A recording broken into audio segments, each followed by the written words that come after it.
تو رسول اللہ صلی اللہ علیہ وسلم نے ارشاد فرمایا کہ جب قیامت کے دن جنتی جنت میں اور اہل جہنم جہنم میں چلے جائیں گے، اس سے پہلے تو نفسا نفسی کا عالم ہوگا نا، بس میں کسی طرح چلا جاؤں. جب چلے گئے نا جنت میں تو اب سکون مل گیا، دائیں ہاتھ میں اعمال نامہ سرٹیفکیٹ آ گیا، تو فوراً اپنے رشتے داروں کی طرف بھاگے گا جن کو تھوڑی دیر پہلے کہہ رہا تھا میرے قریب مت آؤ. تو اللہ فرماتے ہیں جیسے ہی اعمال نامہ دائیں ہاتھ میں آئے گا، ہاں اقرؤوا کتابیا، ارے ابا کہاں ہیں، اماں کہاں ہیں، بیوی کہاں ہیں، بچے کہاں ہیں، میرا اعمال نامہ پڑھو، میرا اعمال نامہ دیکھو. دکھائے گا سب کو لا لا کے، انی ظننت انی ملاق حسابیا، مجھے یقین تھا کہ ایک دن میرا اعمال نامہ مجھے ملنے والا ہے، اسی یقین کی بیس پر تو میں عمل کرتا تھا، آج دیکھو اللہ نے میرا اعمال مجھے دکھا دیے. فہو فی عیشۃ راضیہ، اللہ فرماتے ہیں ایسی زندگی میں ہوگا کہ زندگی اس سے خوش ہوگی. یہ بھی قرآن کی عجیب بلاغت ہے. بھائی ہونا تو یہ چاہیے ایسی زندگی ہم اس کو دیں گے کہ یہ اپنی زندگی سے خوش ہوگا، لیکن قرآن کہہ رہے یہ نہیں، ایسی زندگی ہم اس کو دیں گے کہ زندگی اس سے خوش ہوگی. یہ بلاغت ہے، مبالغہ ہے. جیسے کہتے ہیں نا فلاں کی تو زندگی اس پہ مہربان ہو گئی ہے، لوگ کہتے ہیں نا یار فلاں کی تو تقدیر اس پہ عاشق ہو گئی ہے، جو سوچتا ہے زندگی اس کو وہ دے دیتی ہے. تو اللہ فرماتے ہیں ایسی زندگی کہ یہ تو چھوڑ دے کہ وہ زندگی سے خوش ہوگا، نہیں ہوگا، زندگی اس پہ مہربان ہوگی، ایسی پیاری زندگی ملے گی. تو جب یہ ہو جائے گا وہ جنت میں چلے جائیں گے. تو جنت میں شروع میں تو اپنا ہی حساب کتاب ہو رہے ہیں اور یہ انار کے باغات اور یہ سیب کے باغات اور یہ نہریں اور یہ انہی میں. تھوڑے دن کے بعد اس کو خیال آئے گا یار وہ ہمارے ساتھ انڈا موڑے پہ چائے پیا کرتا تھا ایک بندہ، وسیم نام تھا اس کا، آج کل مارکیٹ میں شارٹ ہے، وہ کہاں گیا. پھر آہستہ آہستہ نا اپنے ریلیٹو یاد آئیں گے، فل ان دا بلینکس تو کر دیا کرو. وہاں جا کے بھی جنت میں بول رہے ہوں گے کیا بول رہا تھا ہم نے آگے. ٹھیک ہے. تو وہاں پھر آہستہ آہستہ بندہ بولے گا سب سے پہلے بیگم کہاں ہے بھائی. اگر مرد جنت میں گیا بیگم جہنم میں تو وہاں گئے یار ہو سکتا ہے بولے یار چلو ٹھیک ہے، یہ بھی ممکن ہے وہ کھمبا بجانے والا نہ ہو جائے نا، یہ کیفیت نہ ہو. تو وہ جائے گا بولے گا بھائی بیگم کہاں ہیں، بچے کہاں ہیں، باپ کہاں ہیں، بھائی کہاں ہیں، رشتہ دار کہاں ہیں، فلاں آدمی کہاں ہے، فلاں کہاں ہے. تو آہستہ آہستہ جتنا قریبی رشتہ ہوگا نا، جس سے جتنا تعلق ہوگا وہ یاد آنا شروع ہوں گے، اور وہ ادھر سزا کھا رہے ہوں گے جہنم. تو نبی صلی اللہ علیہ وسلم نے فرمایا یہ جنتی اللہ سے اپنے رشتہ داروں کے اور ریلیٹیوز کے بارے میں لڑیں گے. ظاہر ہے اللہ سے تو لڑنا بھی حرام ہے اور اللہ سے لڑنا کسی کے بس میں نہیں ہے. یہ بلاغت ہے. کیا مطلب اتنی اللہ سے دعا مانگیں گے، اتنا پیچھے پڑیں گے جیسے کوئی لڑ رہا ہوتا ہے. جیسے قرآن میں آتا ہے یجادلون فی قوم لوط، ابراہیم علیہ السلام کو جب پتہ چلا کہ لوط علیہ السلام کی قوم تباہ ہونے والی ہے، فرشتے جا رہے ہیں، تو اللہ کہتے ہیں ابراہیم ہم سے جھگڑا کرنے لگے کہ بھائی قوم لوط کو ہلاک مت کرو، کیونکہ ابراہیم نرم دل تھے تو جھگڑا کرنے لگے. اللہ سے جھگڑنا تو کفر ہے نا. تو یہ قرآن کی بلاغت ہوتی ہے، یعنی ایسی دعائیں مانگنے لگے جیسے ہم سے لڑ رہے ہوں. جیسے کوئی فقیر چپک جائے نا آپ کے ساتھ، او بھائی 5 روپے دے دے 5 روپے دے دے، آپ کہیں لڑ کیوں رہا ہے یار، کہتے ہیں نا لڑ کیوں رہا ہے، اور جان چھڑانے کے لیے بعض دفعہ اس کو پیسے دے دیے جاتے ہیں. پتہ ہے مستحق نہیں ہے لیکن یار جو چپک ہی گیا پھلترو کی طرح پھلترو لفظ یاد رکھو، صحیح ہے نا. ٹھیک ہے. تو اللہ نے یہ قرآن کے الفاظ ہیں نا، ایسے الفاظ قرآن بلاغت ہے. یہ تو حدیث میں آتا ہے کہ اللہ سے جھگڑا کرنا شروع کر دیں گے، یعنی اتنا زیادہ مانگیں گے گویا کہ جھگڑ. یاد آئیں گے یار ہمارا دوست تھا وہ جہنم میں آگ میں، تو اللہ تعالیٰ ان کے لیے، ہاں وہ جو اصل میں حدیث سنا رہا تھا نا، تو اتنی لمبی تمہید ہو گئی، وہ کہیں گے اللہ سے جا کے اے اللہ بہت سے ایسے ہمارے دوست احباب رشتہ دار تھے یصلون معنا ویصومون معنا، جو ہمارے ساتھ نمازیں پڑھا کرتے تھے، رمضان کے روزے رکھا کرتے تھے، مگر آج وہ ہمیں جنت میں نظر نہیں آ رہے. اس سے کیا پتہ چلتا ہے وہ بھی یہ بتائیں گے کہ وہ مسلم تھے، کیونکہ یہ کافر کے بارے میں تھوڑی خیال آئے گا ان کو. ہائے ہائے کیسے سمجھائیں یار. یہ کافروں کے بہت، کافر کا تو پتہ ہے کہ دنیا میں اللہ نے مغفرت پہ پابندی لگائی ہوئی ہے، تو آخرت میں کہاں سے ہوگی. کافر کا تو دیکھ رہے ہیں اللہ ابراہیم علیہ السلام اپنے باپ کو نہیں بخشوا سکیں گے، تو ہم کون سا ابراہیم علیہ السلام سے آگے نکل گئے کیا. تو یہ اپنے مسلم ریلیٹیوز کے بارے میں، تو ان کا اسلام ثابت کرنے کے لیے اللہ کے سامنے حوالہ کیا دیں گے، اے اللہ وہ نماز بھی پابندی سے پڑھا کرتے تھے، رمضان کے روزے بھی رکھتے تھے، مسلم ہیں، لیکن آج ہمیں نظر نہیں آ رہے. گناہ تھے، زنا تھے، چوری تھی، کچھ بھی تھا.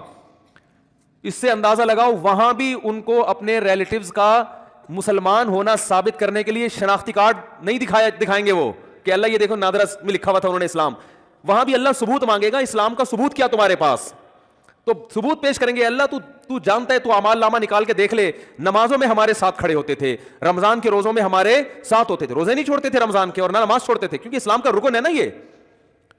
تو پھر اللہ حدیث میں آتا ہے حد بندی کرے گا. اچھا تو ایسا کرو جیسے حد بندی ہوتی ہے نا، گورنمنٹ جیسے بعض موقعوں پہ جیل کے قیدیوں کو چھوڑتی ہے، تو انتہائی سنگین نوعیت کے مجرموں کو رکھا جاتا ہے، اس سے کم درجے کے مجرموں کو چھوڑ دیا جاتا ہے اور کچھ کو تخفیف کر دی جاتی ہے کہ بھائی ٹھیک ہے سزا تو تھی 14 سال لیکن سفارش کی وجہ سے وہ کیا کی جا رہی ہے 7 سال کی جا رہی. تو اللہ حد بندی کریں گے کیونکہ کچھ ایسے نمازی ہوں گے چھوٹے موٹے گناہ تھے, کچھ چھوٹے تو گناہ کی وجہ پہ جہنم میں نہیں جاتا, یعنی کبیرہ جو دوسروں کی نسبت چھوٹے تھے, ایک آدھ دفعہ کبیرہ گناہ ہوا, توبہ نہیں کی, مر گئے, تو اللہ کہیں گے چلو ان کی سزا تو بنتی تھی مگر میں تمہاری سفارش کی وجہ سے ان کو جہنم کی آگ سے نکال رہا ہوں. تو حدیث میں آتا ہے وہ نکال لیں گے, جنتی آرام سے بیٹھ جائیں گے, بھائی چلو نکل گئے, بھائی وسیم بھائی بھی آ گئے. وسیم بھائی بھی جنت میں بھی ہوں گے, ایسا نہیں ہو کہ وسیم کو آپ بولیں گے. تو میں جن وسیم کی بات کر رہا ہوں ان میں سے کوئی بھی میرا بیان اس وقت نہیں سن رہا. تو جنتی نکالنے کے بعد پھر کہیں گے, پھر تھوڑا عرصہ گزر جائے گا, پھر خیال آئے گا بھائی وہ تو اپنا دوست تھا یار, اس کو بھی تو نکالنا ہے بھائی. پھر حدیث میں آتا ہے نبی صلی اللہ علیہ وسلم فرماتے ہیں اللہ سے آ کے سفارش کریں گے. پھر حدیث کے ظاہری الفاظ یہی ہیں, اللہ سے کیا کہیں گے, ہمارے ساتھ نماز پڑھا کرتے تھے اور ہمارے ساتھ روزہ رکھا کرتے تھے. تو بے نمازی کا تو تذکرہ آ ہی نہیں رہا کہ جنت میں جائے گا. سمجھ میں آ رہی ہے بات؟ بے نمازی کا تو کہیں تذکرہ ہی نہیں آ رہا کہ بھائی اپنا اسلام تو ثابت کرو. تو حدیث میں آتا ہے کہ پھر اللہ تعالیٰ اور پھر حد بندی کریں گے اور پھر کہیں گے چلو بھائی بے نمازی کا بھی آئے گا, بالکل اینڈ میں آئے گا وہ. یعنی یہ بھی یاد رکھیں گے اپنے نمازیوں کو کہ اللہ وہ تو مسلمان تھے, ہم کی گواہی دیتے ہیں اسلام کی. بالآخر یہ نکالتے نکالتے ختم. پھر نبی صلی اللہ علیہ وسلم نے فرمایا کہ نبی صلی اللہ علیہ وسلم سفارش کریں گے, کیونکہ آپ کے تو ریلیٹیو محدود ہیں نا, کسی کے 10 ہیں, کسی کے 15 ہیں, سب نکل گئے بھائی. اس سے کہیں اس میں نہ آئے کہ چلو ہمارے فلاں نے ہم کو نکال دیں گے, لیکن جائیں گے بھی تو سزا بھی تو کھائیں گے بھائی. وہ تھوڑے دن کی تھوڑی ہے, وہ تو تھوڑی سزا بھی بہت ہے. تو سفارش تو ہوگی, شفاعت بھی ہوگی, یقینا برحق اہل سنت والجماعت کا عقیدہ ہے کہ شفاعت ہوگی. جہنم میں جس کو جتنی سزا اس کی بنتی ہوگی نا, کافر کے علاوہ کسی کو بھی پوری سزا ملے گی نہیں. جیسے دنیا کا قانون ہوتا ہے نا, اتنے سال قید با مشقت, وہ ریٹرن میں کچھ اور ہوتا ہے, پریکٹیکلی کچھ اور ہوتا ہے. تو ریٹرن میں تو اللہ کے ہاں لکھا ہوا ہے کہ زانی اتنے سال جہنم میں جلے گا, قاتل اتنے سال جہنم میں جلے گا, فلاں اتنے سال, لیکن یہ ریٹرن میں اصل سزا وہی ہے. لیکن پریکٹیکلی کیا ہوگا کہ سفارشوں کی بیس پہ سزائیں کم ہوتی چلی جائیں گی. بھائی اس کے اتنے سال تھے اتنے کم ہو گئے, اتنے سال تھے اتنے کم ہو گئے. تو نبی صلی اللہ علیہ وسلم نے فرمایا, یہ بھی حدیث میں کمپلیٹ کر دیتا ہوں, اگرچہ یہ موضوع کا حصہ جتنا تھا وہ میں نے بیان کر دیا, لیکن بڑی دلچسپ حدیث ہے. آپ صلی اللہ علیہ وسلم نے فرمایا پھر نبی کا رشتہ امتیوں سے کس کا ہے, امتی ہونے کا. آپ صلی اللہ علیہ وسلم پھر اپنی امت کو نکالیں گے, وہ بھی اللہ حد بندی کرے گا کہ اتنے اس لیول کے لوگوں کو جن کے گناہ اس نوعیت کے تھے ان کو آپ کی سفارش سے نکالا جائے گا. یہاں تک کہ آپ صلی اللہ علیہ وسلم نے فرمایا کہ میں بھی سفارش ختم کر دوں گا جتنے لوگوں کو نکالنا تھا. تو اللہ کہے گا کہ کوئی ہے مزید سفارش کرنے والا؟ آواز آئے گی بھائی اب کوئی بھی نہیں ہے. اللہ کیا پیارے الفاظ ہیں یار حدیث کے. اللہ فرمائیں گے ہل یبقى الا الرحمن, جو رحمان ہے سب سے زیادہ رحم کرنے والا وہ تو ابھی باقی ہے. یعنی تمہیں اگر ترس آ رہا ہے, کوئی تمہارا ماموں ہے, کوئی تمہارا چاچا ہے, کوئی تمہارا باپ ہے, تم ان رشتوں کی بیس پر, اور نبی ترس کھا رہے ہیں کہ میری امت ہے, تو اللہ فرمائیں گے میں تو رحمان ہوں اور یہ میری مخلوق ہے, میں تو رحمان ہوں نا, تو رحمان کیسے چھوڑ دے گا؟ وہ نہیں کہ وہ اپنی مرضی سے نہیں نکالے گا.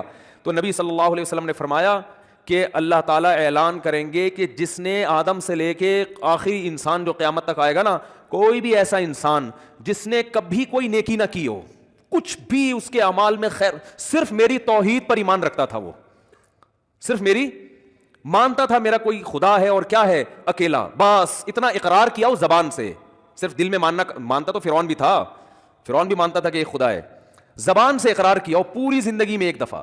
من کان فی قلبہ مثقال حبۃ من خردل من ایمان, ایمان کا ایک معمولی سا رائے کی دانے کے برابر ذرہ بھی ہو اور اس ذرے کی وجہ سے کبھی زندگی میں خیر نہ کی ہو, ساری زندگی اس کی بدعمالیوں سے بھری ہوئی ہے لیکن ایک نیکی ہے, تو اس کو بھی نکال کے لے آؤ. تو حدیث میں آتا ہے اتنے خلقت نکلے گی نا, بڑے بڑے دنیا میں بدماش پیدا ہوئے ہیں بھائی, ساری زندگی قتل و غارت میں گزری, ساری زندگی برائیوں میں گزری. ہاں, اور یہ بھی آتا ہے حدیث میں کہ یہ اللہ اس وقت کریں گے یہ کام, ایک تو اللہ کہیں گے حل یبقى الا الرحمن, کہ رحمان باقی ہے. دوسرا اس وقت کی جو کافر ہے نا, وہ اہل ایمان کو تانا دے گا کہ یار ہم بھی برے تھے تم بھی برے, صحیح ہے نا, ہم غیر مسلم تھے اور تم اپنے آپ کو کیا کہتے تھے, تم ایک خدا کو مانتے تھے, تو تمہارے ایمان نے تمہیں کوئی فائدہ نہیں پہنچایا. ہمیں تم دنیا میں کہتے تھے اسلام قبول کرو, ایمان لے کر آؤ, تو بھائی انجام تو تمہارا بھی وہی ہے جو ہمارا ہے. تو قرآن حدیث میں آتا ہے اللہ تعالیٰ اس وقت جس کے دل میں بھی رائی کے دانے کے برابر بھی ایمان ہوگا نا, اللہ کہے گا میں اپنے ماننے والوں کو نہ ماننے والوں کے ساتھ نہیں رکھ سکتا. یہ غیرت کا مسئلہ ہے. تبھی لوگ کہتے ہیں نا غیر مسلم اتنے نیک اچھے اعمال کر رہے ہوتے ہیں وہ جہنم میں کیوں جائیں گے. او بھائی غیرت کا مسئلہ ہوتا ہے. آپ کی فرض کرو 2 بیویاں ہیں, ایک بہت خدمت گزار ہے لیکن وہ کہتی ہے کہ بھائی میں آپ کی بیوی بھی ہوں اور وہ جو فلاں جو ہے نا سبکتگین, ایسا نام نہ لو کہ وسیم ستار کو غصہ آ جائے نا, کوئی بہت مشکل سا نام کوئی بتاؤ, سبکتگین بھی نام ہوتا ہے نا کیونکہ غیرت والا مثال ہے, سبکتگین نہیں بھائی, کچھ بھی بتا لو یار ہے, ابے کوئی ایسا مشکل سا نام بتاؤ دنیا میں کسی کا ہوتا ہی نہیں ہے, ABCD صحیح ہے نا. وہ آپ کی 2 بیویاں تھیں, ایک اکڑ والی مانتی نہیں ہے بات کو, چائے کا بولو نہیں پکا کے لائے گی, آپ بولو بھائی کھانا پکاؤ نہیں پکائے گی, ہر وقت بس زبانی بد کلامی. لیکن جب اس سے پوچھا آپ کے میاں کون ہے, بھائی یہ میرے میاں ہے بس, ٹھیک ہے میں نہیں مانتی ان کی ایک نہیں مانتی لیکن ہے یہ میرے میاں, مجھے ماننا چاہیے ان کی, مجھے ان کا احترام کرنا چاہیے, لیکن مجھ سے ہوتا نہیں ہے, کچھ اوپر سے فالٹ چلا رہا ہے, ہمارے خاندانی مسئلہ یہ آپس کی بات ہے ہماری, لیکن ہے بھائی میرا میاں, اس کے علاوہ میں کسی اور سے محبت نہیں کر سکتی. میاں والی جو محبت ہے وہ اسی سے ہوگی. دوسری بڑی فرما بردار ہے, او بھائی جب چائے کا بولا بٹن دباؤ چائے آ رہی ہے, ایئر ہوسٹس والے اخلاق رکھے ہوئے, اس نے ٹریننگ وہاں سے لی ہوئی ہے, اس کی والدہ نہیں سکھائے اس کو یہ آداب تمیز. لیکن وہ آفس میں بھی آپ کے کسی دوست سے بھی اس کے سلام دعا بہت اچھی ہنس ہنس کے بات کرتی ہے.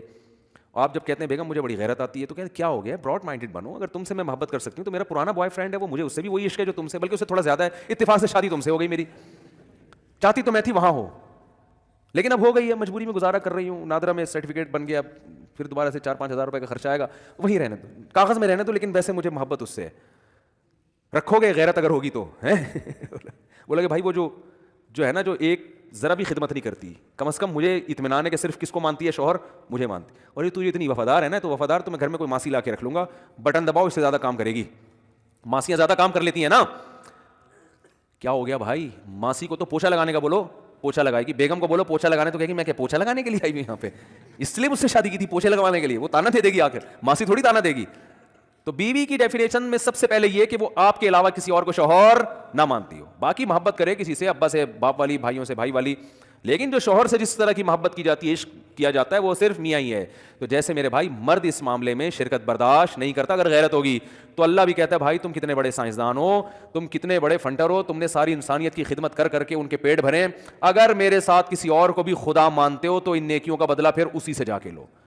میں تو آج جو میرے اپنے تھے ان کو اپنے غیروں سے ممتاز اور جدا کروں گا, چاہے غیر کتنے بظاہر اچھے ہوں اور میرے اپنے کتنے نالائق کیوں نہ ہو. اس لیے ایمان اور توحید سے بڑی کوئی نعمت نہیں ہے. مسلمان کتنا ہی گناہگار ہو, اس کائنات کو جو چلانے والا, بنانے والا, جنت جہنم پیدا کرنے والا, اس کو مانتا ہے کہ اللہ ہوں میں تیرا, بے شک نالائق ہوں, بے شک نافرمان ہوں. تبھی یاد رکھو اپنے ایمان پہ سمجھوتا نہ کرو. جو لوگ یورپ جاتے ہیں, امریکہ جاتے ہیں, میں ان سے خاص طور پہ کہتا ہوں یار تم اگر یاشی میں لگ بھی رہے ہو, خدا کے بندو اپنے آپ کو مسلم تو کہا کرو, کم از کم برائی کو برائی تو سمجھو, اللہ توبہ کی توفیق دے دے, میں غلط کر رہا ہوں یہ اعتراف تو کرو اللہ کے سامنے. جیسے ایک نالائق اولاد اپنے باپ کے سامنے اعتراف تو کرتی ہے یار ہم ابا کے حقوق ادا نہیں کر سکے. کتنے لوگ ہیں والدین جب دنیا سے جاتے ہیں اولاد رو رہی ہوتی ہے یار ابا کی ہم خدمت نہیں کر سکے, یار کوئی تلافی ہو سکتی ہے, تو نالائق اولاد تھی نا, لیکن ابا کو ابا تو مانا نا اس نے.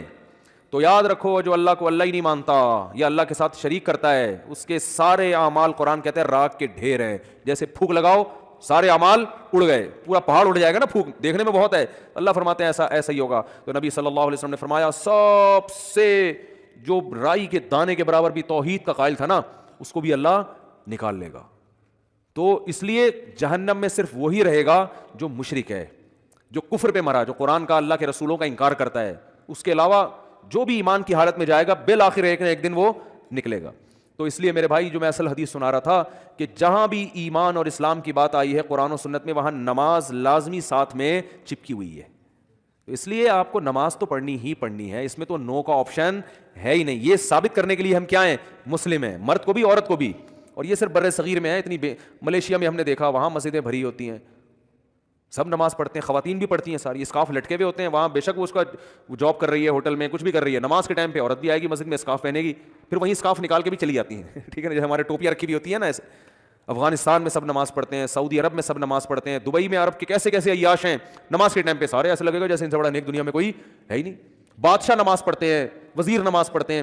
ہمارے ہاں ایک بہت بڑی لعنت ہے کہ ہوگا مسلمان اور اپنے آپ کو مسلمان بھی کہتا ہے, نماز کے وقت میں غائب. تو اس لیے امام احمد ابن حنبل جو بہت بڑے مجتہد ہیں, ان کا یہ فتویٰ ہے کہ ایک نماز بھی جو جان بوجھ کر چھوڑ دے گا اسلام سے خارج ہو جائے گا. وہ اگرچہ جمہور کا یہ فتویٰ ہے کہ خارج نہیں ہوتا, کفر کے قریب ہو جاتا ہے وہ, لیکن امام احمد بن حنبل کی کوئی کم حیثیت تو نہیں ہے نا. سعودی عرب میں انہی کو فالو کیا جاتا ہے. شیخ بن باز, شیخ صالح العثیمین سعودیہ کے مفتی اعظم رہے ہیں, ان کا فتویٰ اب تک چلا یہی آ رہا ہے کہ ایک آدمی اگر فجر کی نماز کے لیے الارم نہیں لگاتا, اس نے صبح 8 بجے آفس جانا ہے, رات کو سویا صبح 8 بجے کا الارم لگا کے, تو یعنی اس نے پکا ارادہ کیا ہوا ہے کہ میں نے فجر میں نہیں اٹھ رہا. ایک تو ہوتا ہے نا آنکھ کھلی نہیں, ارادہ تو تھا, نہیں کھلی آنکھ, پکا ارادہ کیا ہوا ہے. انہوں نے کہا یہ اسی وقت مرتد ہو جائے گا, کیونکہ اس نے پکا ارادہ کر لیا ہے نماز کے قضا کرنے کا, پکا ارادہ. وہ یہاں تک ان کا فتویٰ ہے کہ مرتد ہو جائے گا اس کو اگر توبہ نہیں کرتا اور توبہ کا اعلان نہیں کرتا باقاعدہ, تو اس کو مسلمانوں کے قبرستان میں دفن کرنا بھی جائز بولو نہیں ہے, اس کا نکاح بھی ٹوٹ گیا. اگرچہ جمہور اس کو نہیں مانتے, لیکن امام احمد بن حنبل کی بھی تو ایک بڑی ویلیو ہے نا, اور عبداللہ بن مسعود کی بھی کم ویلیو نہیں ہے. وہ فرماتے ہیں ہم نبی کے دور میں کسی بھی جرم کو یہ نہیں سمجھتے تھے کہ انسان کافر ہو جاتا ہے, نماز کو ہم یہ سمجھتے تھے کہ کوئی چھوڑ دے تو اسلام سے خارج ہو جاتا. تو اس لیے عرب میں شراب پینے والا بھی نماز پڑھتا ہے, کیونکہ مسلمان میں بہرحال کچھ بھی ہو اسلام کا نام اپنے آپ سے ہٹانا پسند نہیں کرتا. اور آج ہم نے دیکھا ہے مسجدوں کے 7 گھر ہیں نماز کے لیے نہیں آ رہے, اور سفر میں تو نمازیوں کو دیکھا ہے نمازیں چھوڑتے ہوئے. ذرا آج کل پیپر ہے تو یہ چھوڑ دو نماز. بھائی پیپر میں نماز چھوڑنا کہاں سے جائز ہو گیا؟ جاب میں باس کی طرف سے اجازت نہیں ہے, اجازت نہیں ہے آپ چھپ کے نماز پڑھیں, آپ کہیں کرسیوں کے پیچھے چھپ جائیں, کہیں بھی کریں. میں تو یہاں تک میں نے لوگوں کو مشورہ دیا, بعض جو غیر مسلم کنٹریز میں لوگ وہ کر رہے ہیں نا, جاب کر رہے ہیں باس کی طرف سے بعض جگہوں میں, ورنہ وہاں پرمیشن ہوتی ہے, اجازت نہیں ہے, تو میں ان سے کہتا ہوں بھائی کہیں بھی چھپ کے چلے جاؤ, کچھ بھی کرو, اگر نہیں پرمیشن ملتی چھپ کے بھی نہیں پڑھ سکتے تو جاب چھوڑ دو بس. جاب کیا کرو, چھوڑ دو. جاب نہیں, پھر جاب جائز نہیں آپ کے لیے. فرض نماز تو پڑھنی پڑے گی, آپ جاب ہی نہیں کر سکتے, آپ کہیں بھی جاؤ. کہتے ہیں کہاں جا کے, میں بھائی واش روم میں پڑھ لو, واش روم میں پڑھ لو. واش روم کا مطلب یہ نہیں کہ وہ فلش کے اوپر, وہ تو جگہ کا پاک ہونا ضروری ہے نا. انتہائی آخری درجہ یہ ہے کوئی مصلی رکھو اپنے ساتھ تاکہ جگہ پاک ہو. یہ ایسا نہیں کہ واش روم میں نماز پڑھنا شروع کر دیں, حرام ہے, ناجائز ہے واش روم میں نماز پڑھنا. لیکن اگر کوئی صورت نہیں بنتی, کچھ بھی نہیں ہے, جائے نماز لے جاؤ بھائی چھپ کے, جہاں نہاتے ہیں نا جس جگہ پہ, اس جگہ مصلی بچھا کے نماز پڑھ لو. بہت مشکل ہے بھائی, نہیں آ رہی سمجھ میں تو جیسے زندگی کو فرشتے بہت اچھی طرح سے اردو میں بھی سمجھا دیں گے قبر میں. وہ کہتے ہیں میں نہیں بتاؤں گا, تو لوگوں نے کہا اب تو آپ کو سب بتانا پڑے گا. اور حقیقت ہے میں ان کا کسی کا مذاق نہیں اڑا رہا, سب کے ساتھ ہوگا. جو بھی کہتا ہے میں نہیں بتاؤں گا, تو جب دنیا سے جائے گا تو سب کچھ بتانا پڑے گا, اس کو سب بتانا پڑے گا بھائی.